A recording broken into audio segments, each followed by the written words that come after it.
Hello and welcome to another episode of Cards Unbarred. My name's Ryan, and in this video, I'm going to teach you the 3 to 5 player trick-taking game, Mopsen, designed by Andreas Pelikan.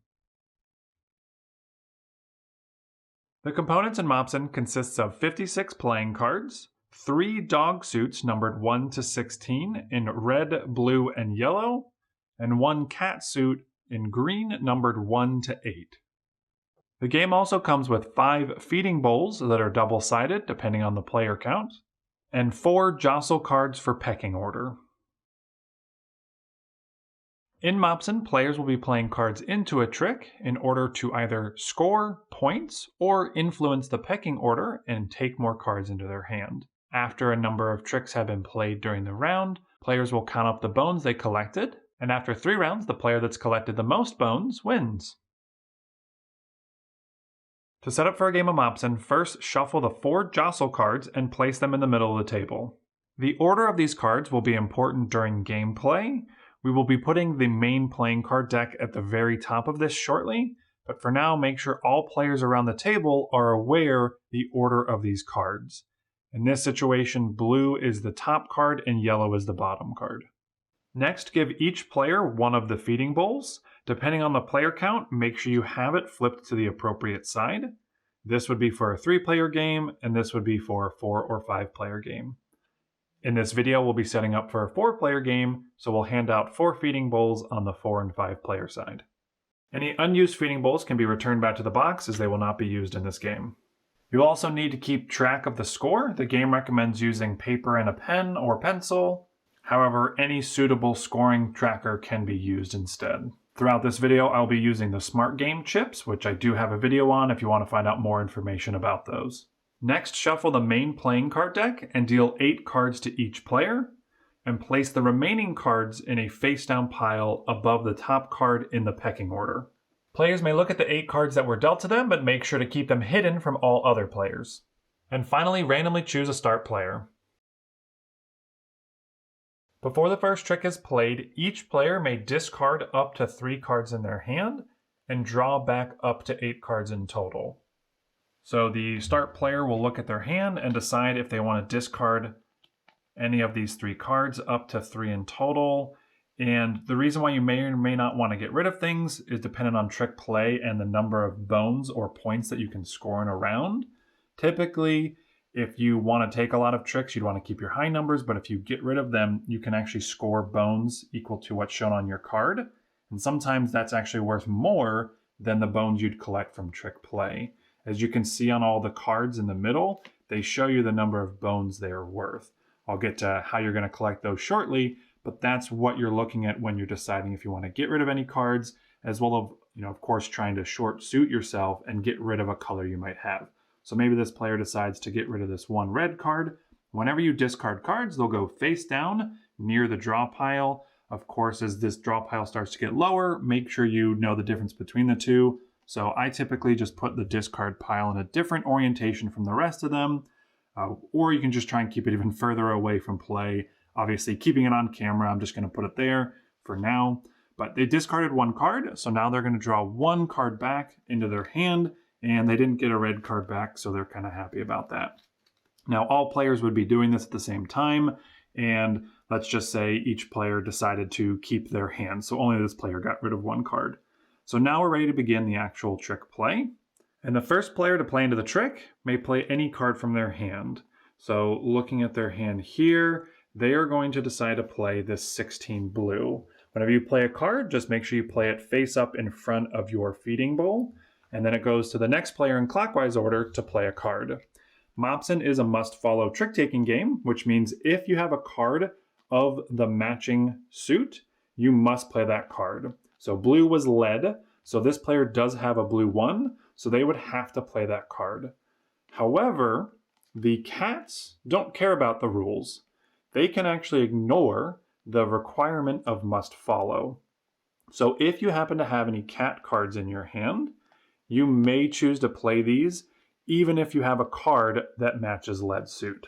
So right now, this player could play any one of these 3 cards. The reason why they might want to play something or not is looking at this pecking order. The order of these cards will determine the strength of suits. So right now, this 16 blue is going to win the trick because it's the strongest color in the trick. There are benefits of being the lowest card in the trick versus being one of the middle cards or not the winner. But for now, this player is just going to play that blue 1. And then it would go to the next player in clockwise order. Looking at their hand, they must play blue, or if they have a cat, they can decide to play it. Knowing that they have 2 higher blue cards, and then the highest blue has just been played, they're actually going to want to hold on to those for now. So they are going to play their green cat. And we come to the last player, who looks at their hand and must play blue or a cat. And looking at the green 5, which is currently the lowest card in the trick, they will decide to play one of their cat cards, and they're going to do the 3 to make sure they're the lowest. So now that everyone's played a card into the trick, we need to resolve 2 things. First, who wins the trick? And the second is who played the lowest card in the trick. As I mentioned, we look at this pecking order, and we look to see which suit strength is highest. In this case, blue is the highest, so anyone who played a blue card is going to be stronger than any of the other 3 colors. In this case, we have 2 players who played a blue card, so now we need to compare their cards together based on the number. In this case, 16 is higher than 1, so the 16 is the stronger card. So out of all 4 of these cards, the 16 is the strongest, and they are going to win the trick.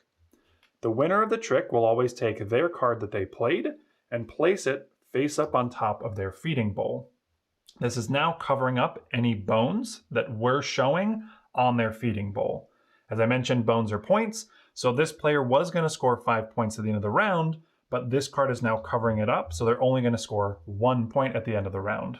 After that's completed, we then go to the player who played the lowest card in the trick, which from these remaining cards, we again look at the 4 suit colors and see which one's lower. In this case, green was the only other suit played, and now we have to compare their numbers.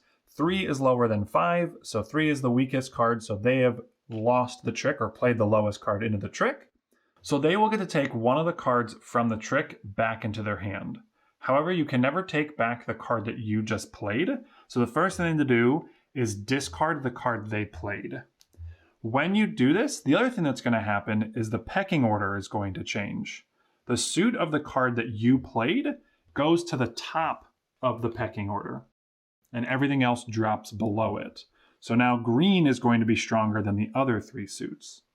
Then from the 2 cards that are left over in a 4-player game, in a 3- and 5-player game, you'll have less or more options available. You may take one of those cards back into your hand.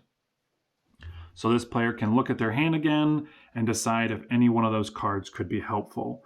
Now knowing that green is ranked higher, maybe they want to take another green card back into their hand.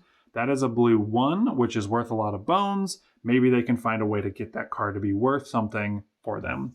So they're going to decide to take that card back into their hand, and any card that wasn't selected just gets put in the discard pile. We're now ready to start the next trick. The player who won the trick will lead the next trick. So looking at their hand, they may play any card. And again, re-looking at the pecking order, they're not too sure about winning this one, so maybe they decide to play this yellow 1. We come to the next player. They must play yellow or a cat card.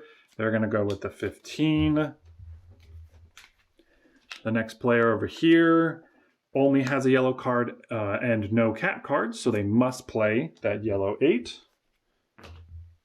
And the final player has quite a few options here. The 5, 9, 16 of yellow or the 2 and 6 of green. And they could win the trick if they play the 16, but maybe they're trying not to win any tricks this entire round, so they're going to decide to play this 9.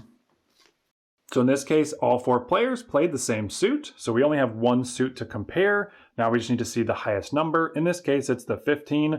This player wins the trick, takes their card they played, places it on top of their feeding bowl. The player who played the lowest card is the 1 yellow, so their card is going to get discarded. The color that they played goes to the top of the pecking order, everything else slides down, and now they may choose one of those 2 cards to put back into their hand.